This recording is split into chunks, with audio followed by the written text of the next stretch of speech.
Hello, everyone. I'm here to talk to you about my professional organization that I chose. I chose the International Dyslexia Association.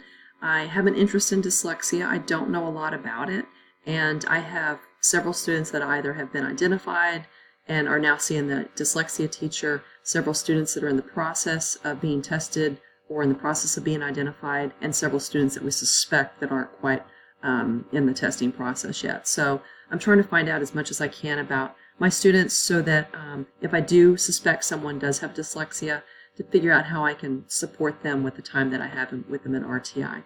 So this is their website, dyslexiaida.org. This website is for educators as well as families.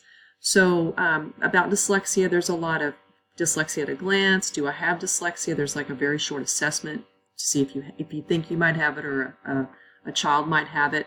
There's fact sheets. There's also some webinars. There's not very many. There's a few webinars with some information. There's also some frequently asked questions. For families and professionals, it's the same. There's some conferences and workshops. A lot of it is they choose a book and read it and talk about the book sort of thing. I found this particularly interesting, Dyslexia in the Classroom. This is a very short little book, little 16-page book, what every teacher needs to know. It talks about the definition of dyslexia, what are the signs and symptoms, the social and emotional connection. It also mentions classroom tips and things that you can do to help support students in the classroom that have dyslexia. So I thought that was really interesting, very helpful, and short, so it doesn't take long to read it. Let's see.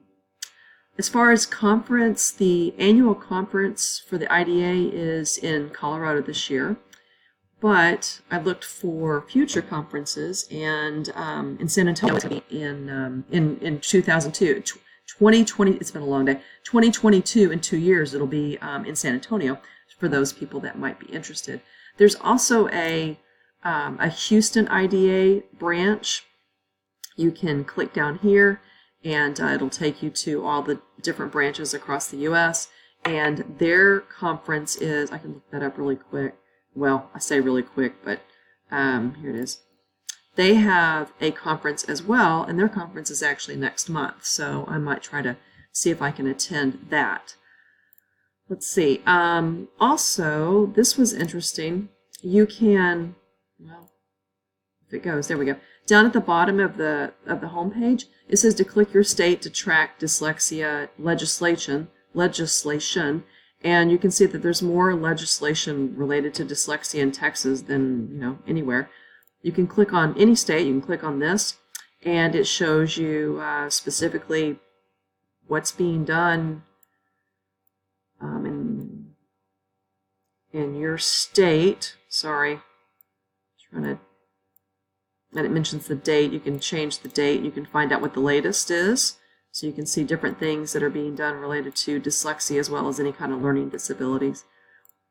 Let's see, resources. There is an advocacy toolkit, which has a lot of information if you were doing a presentation in front of educators or families.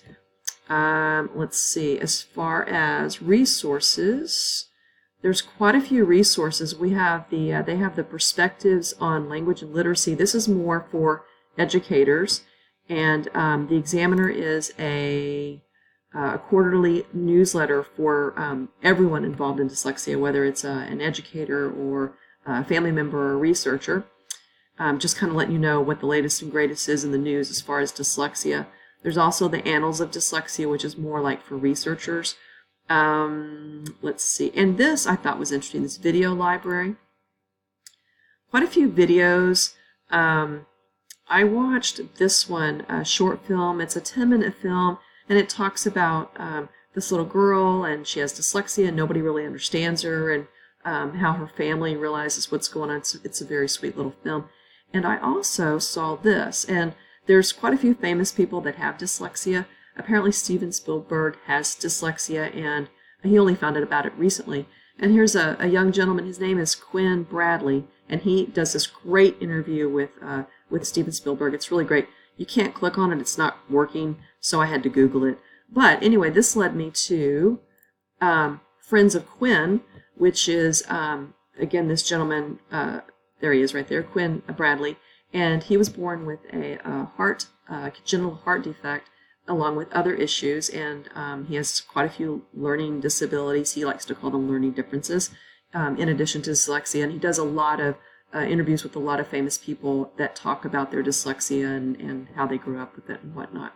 So this has been 5.5 minutes. I wanted to make it really, really fast. It's a really interesting website, kind of easy to navigate. If you have any questions, let me know. And really, thank you very much for watching. Appreciate it.